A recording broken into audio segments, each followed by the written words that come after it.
memang di dalam Katolik sendiri, karena mereka masih ada imam, maka mereka pengakuan dosa pada imam. Tapi sebenarnya di dalam Kristen itu, imam sudah tidak ada.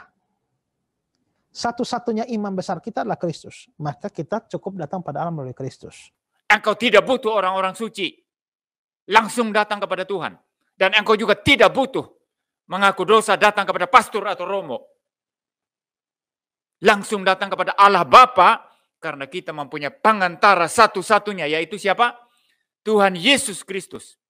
Saudara-saudara yang saya kasihi, salam sehat, Tuhan memberkati kita semua. Pada video sebelumnya saya menjawab protes dari Protestan bahwa dosa adalah urusan pribadi antara si pendosa dan Allah. Maka tidak boleh mengaku dosa kepada seorang manusia atau kepada imam, langsung mengaku dosa kepada Allah. Dan juga tidak ada bukti kitab suci bahwa kita harus mengaku dosa kepada hamba Allah. Pada video ini saya lebih menekankan salah satu keberatan atau protes dari Protestan bahwa hanya Allah saja yang dapat mengampuni dosa. Imam tidak dapat mengampuni dosa. Dasar Alkitabnya, Markus bab 2 ayat 7. Siapakah yang dapat mengampuni dosa selain daripada Allah sendiri? Dan 1 Yohanes bab 1 ayat 9. Jika kita mengaku dosa kita, maka Ia akan setia dan adil, sehingga Ia akan mengampuni dosa kita dan menyucikan kita dari segala kejahatan. Saudara-saudari, mari kita menjawab protes dari Protestan ini. Pertama-tama perlu dicatat di sini bahwa kedua ayat Alkitab yang disebut sebagai dasar untuk menentang pengakuan dosa tidak dapat kita terima. Markus bab 2 ayat 7 berbicara tentang ucapan musuh-musuh Yesus yang menganggap Yesus menghujat Allah karena Ia mengampuni dosa orang. Jadi Markus bab 2 ayat 7 tidak bisa kita pakai sebagai dasar untuk ajaran Kristen. Sebagai contoh perbandingan, kita lihat Mazmur bab 14 ayat 1, bab 53 ayat 2. Kita tidak boleh mengambil kesimpulan bahwa menurut kedua Mazmur itu tidak ada Allah. Mengapa? Sebab pada kedua Mazmur tersebut yang mengatakan tidak ada Allah adalah orang-orang bebal atau tolol. Sedangkan 1 Yohanes bab 1 ayat 9 hanya berbicara tentang Allah yang selalu siap sedia mengampuni dosa kita apabila kita mengakuinya. Ayat ini sama sekali tidak mengandung larangan untuk pengakuan dosa kepada pejabat gereja. Memang benar dalam arti tegas hanya Allah yang dapat mengampuni dosa. Itu tidak disangkal oleh gereja Katolik. Tetapi dalam sakramen tobat atau pengakuan dosa, bukan imam yang mengampuni dosa. Imam hanyalah wakil Kristus yang menyampaikan pengampunan Kristus kepada para pendosa. Oleh karena itu, kepada umat Katolik sering ditekankan supaya dalam mengaku dosa, mereka lebih melihat Kristus di dalam pribadi imam daripada melihat manusia itu sendiri. Kristus hadir dalam diri imam, in persona Christi. Kita coba baca apa yang dikatakan dalam Katekismus Gereja Katolik. Dikatakan, imam tidak perlu memohon kepada Allah supaya mengampuni dosa-dosa Anda. Imam sendiri punya kuasa untuk mengampuni dosa dalam nama Kristus. Dosa-dosa Anda diampuni oleh imam seperti kalau seandainya Anda berlutut di depan Yesus sendiri. Harus diakui bahwa rumusannya terlalu keras sehingga dapat menimbulkan salah paham. Namun dengan pernyataan ini bukan berarti apa yang ditulis dalam katekismus itu keliru. Mengapa? Sebab apa yang tertulis di sana juga menyatakan bahwa hak untuk mengampuni hanya ada pada Kristus atau hanya ada pada Allah. Perhatikan rumusan kalimat, imam sendiri punya kuasa untuk mengampuni dosa di dalam nama Kristus. Imam sendiri punya kuasa untuk mengampuni dosa di dalam nama Kristus. Dengan kalimat di dalam nama Kristus, mau dinyatakan bahwa dalam arti tegas hak untuk mengampuni dosa sebenarnya ada pada Kristus saja. Itu berarti lepas dari Kristus yang adalah pemberi kuasa, seorang imam tidak berhak memberikan pengampunan dosa.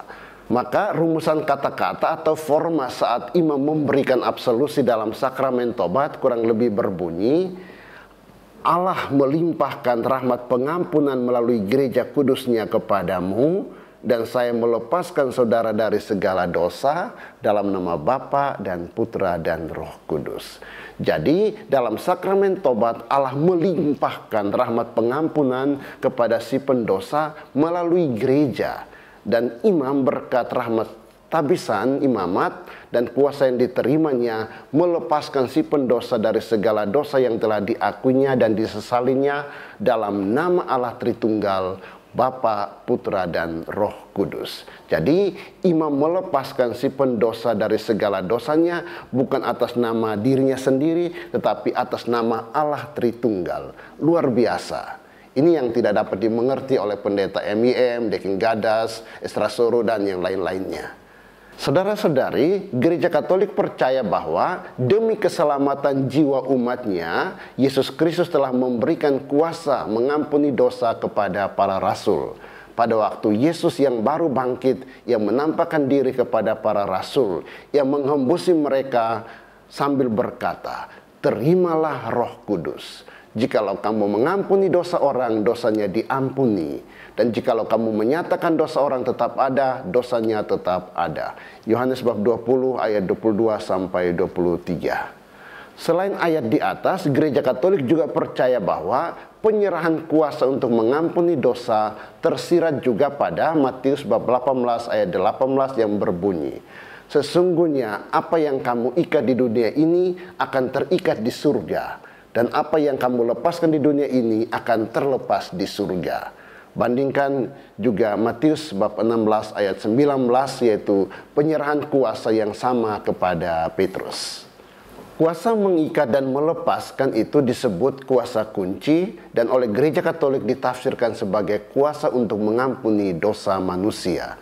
Kuasa tersebut diberikan Yesus kepada gerejanya, sehingga Paulus juga merasa berhak untuk mengampuni dosa manusia. Dikatakan, "Barang siapa kamu ampuni kesalahannya, aku mengampuninya juga. Sebab jika aku mengampuni, seandainya ada yang harus kuampuni, maka hal itu kubuat oleh karena kamu di hadapan Kristus." 2 Korintus bab 2 ayat 10. Bagi mereka yang ingin mengetahui hal ini secara lebih detail, patut kami berikan catatan penting ini. Kata kerja mengampuni yang dipakai pada 2 Korintus bab 2 ayat 10 ini adalah kata kerja Yunani karisomai. Kata kerja ini dipakai juga dalam Kolose bab 2 ayat 13 untuk Allah yang mengampuni dosa-dosa manusia. Jadi baik Allah maupun Paulus mengampuni atau karisomai dosa manusia. Saudara-saudari, Gereja Katolik percaya bahwa kuasa tersebut tidak hanya diberikan kepada Petrus dan para rasul saja, melainkan juga kepada para pengganti mereka. Mengapa? Sebab kuasa semacam itu tentunya diperlukan juga untuk keselamatan jiwa para pengikut Yesus Kristus di segala tempat dan segala zaman. Ajaran Katolik ini tentu tidak dapat diterima oleh Protestan. Alasannya mereka ajukan adalah karena Matius bab 16 ayat 19, 18 ayat 18, dan juga Yohanes bab 20 ayat 22 sampai 23 hanya memberikan kuasa kepada hamba Tuhan, kuasa untuk menyatakan bahwa dosa orang sudah diampuni, declarative power.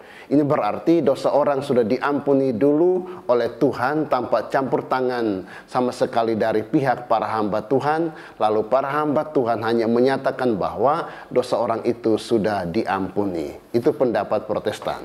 Keberatan-keberatan yang dapat kita ajukan kepada teori ini antara lain, apa artinya kuasa semacam itu? Kalau sekedar kuasa untuk menyatakan dosa orang sudah diampuni, mengapa kuasa itu diberikan Yesus Kristus pada saat yang begitu penting? Bagaimana hamba Tuhan tahu kapan dosa orang sudah diampuni Tuhan atau tidak? Kapan pendeta MIM tahu dosa jemaatmu sudah diampuni Tuhan atau tidak? Kita orang-orang Katolik tentu tidak dapat menerima teori ini. Jelas yang dimaksud oleh Yesus dalam Yohanes bab 20 ayat 22 sampai 23 adalah kuasa untuk mengampuni dosa. Perhatikan rumusan sabda Yesus ini. Jikalau kamu mengampuni dosa orang, dosanya diampuni.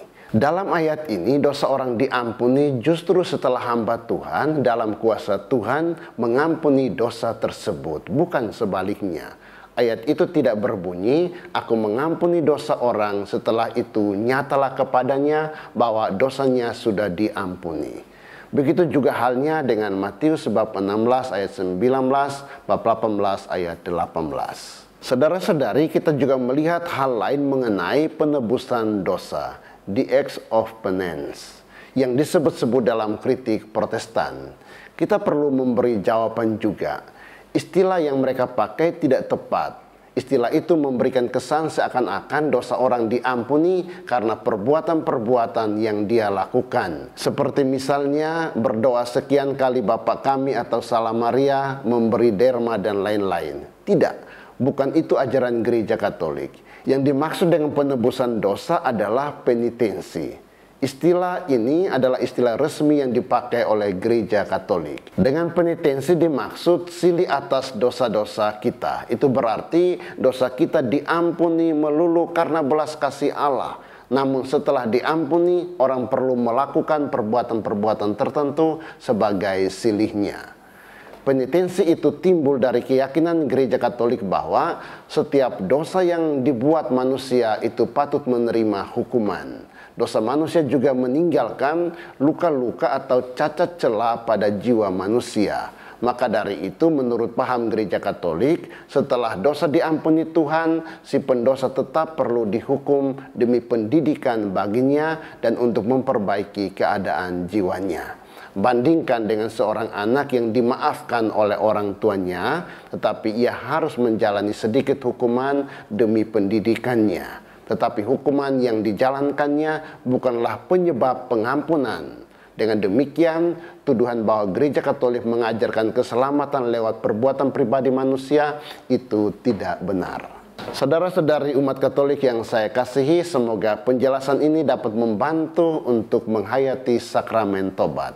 Gereja Katolik bangga akan kekayaan rohani yang luar biasa dalam sakramen tobat. Saudara-saudari pasti sungguh mengalami belas kasih dan kerahiman Allah yang Anda terima lewat gerejanya dalam sakramen tobat. Boleh tulis pengalamanmu dalam kolom komentar tentang bagaimana Anda menerima belas kasih Allah dalam sakramen tobat. Katolikku memang keren. Saudara-saudari, selamat merayakan Hari Raya Natal. Tuhan Yesus yang lahir bagi kita senantiasa memberkati kita semua. Berkah dalam.